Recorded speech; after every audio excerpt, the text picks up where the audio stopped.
ইমোতে এমন একটি সেটিং আছে যেটা অন করে রাখলে আপনার অনুমতি ছাড়া ইমোতে আপনাকে আর এখন থেকে কেউ কল দিতে পারবে না। তো আমরা ইমোর এই বিষয়টা নিয়ে অনেক প্রবলেমের মধ্যে পড়ি। কন্ট্যাক্ট লিস্টের বাইরে থেকেও যে কেউ আমাদেরকে ইমোতে কল দিয়ে অনেক বিরক্ত করে।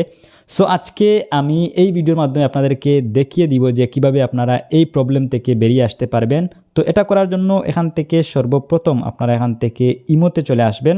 ইমোতে আসার পর এখান থেকে ওপরে দেখতে পাচ্ছেন প্রোফাইল আইকন, এই প্রোফাইল আইকনের উপর একটা ক্লিক করবেন। ক্লিক করার পর এখান থেকে সিকিউরিটি অ্যান্ড প্রাইভেসি এই অপশনের উপর আপনারা এখান থেকে একটা ক্লিক করবেন।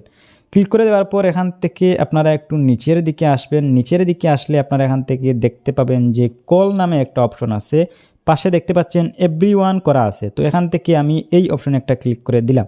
ক্লিক করে দেওয়ার পর এখান থেকে হু ক্যান কল মি এই অপশনটা আপনারা এখান থেকে দেখতে পাচ্ছেন। তো এই অপশনটা আপনারা আগেও পেতে পারেন, আপনারা জাস্ট এই অপশনটা খুঁজে বের করবেন, খুঁজে বের করে এই অপশনে আসবেন। আসার পর এখান থেকে দেখতে পাচ্ছেন যে এটা এভরিওয়ান করা আছে, মানে ইমোতে আমাকে যে কেউ কল দিতে পারবে, কন্ট্যাক্ট লিস্টের বাইরে থেকেও দিতে পারবে, কন্ট্যাক্ট লিস্টের ভিতর থেকেও দিতে পারবে। তো এখান থেকে যদি আমি মাই কন্ট্যাক্ট করি, তো মাই কন্ট্যাক্ট করলে কি হবে, আমার কন্ট্যাক্ট লিস্টে যারা যারা আছে, মানে আমি যাদের যাদের নাম্বার আমার ফোনে সেভ করে রেখেছি, আমার কন্ট্যাক্ট লিস্টে যারা যারা আছে শুধু তারাই আমাকে কল দিতে পারবে ইমোতে। ওকে, তো এখান থেকে আমি আপনাদেরকে সাজেস্ট করব আপনার কন্ট্যাক্ট লিস্টে যারা যারা আছে এইটা আপনি এখান থেকে অন করে দিবেন মাই কন্ট্যাক্ট। কারণ আপনার কন্ট্যাক্ট লিস্টে আপনি যাদেরকে সেভ করে রাখছেন আপনার পরিচিত, তো তারা আপনাকে অবশ্যই কল দিতে পারে। তো আপনি এখান থেকে মাই কন্ট্যাক্ট এই অপশনটা আপনি এখান থেকে সিলেক্ট করে রাখতে পারেন।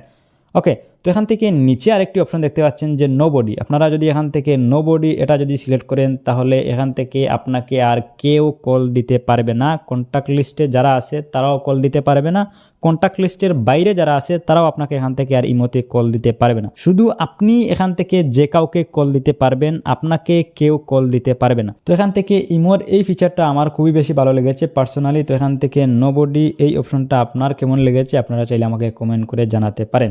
সো গাইস, এই ছিল মূলত আজকের ভিডিও। তো ভিডিওটি যদি ভালো লেগে থাকে ভিডিওটিতে একটি লাইক করবেন, চ্যানেলটি সাবস্ক্রাইব করবেন। তো আজকের মতো আমি মিজান খানায় বিদায় নিচ্ছি, দেখা হবে নেক্সট ভিডিওতে। আল্লাহ হাফিজ।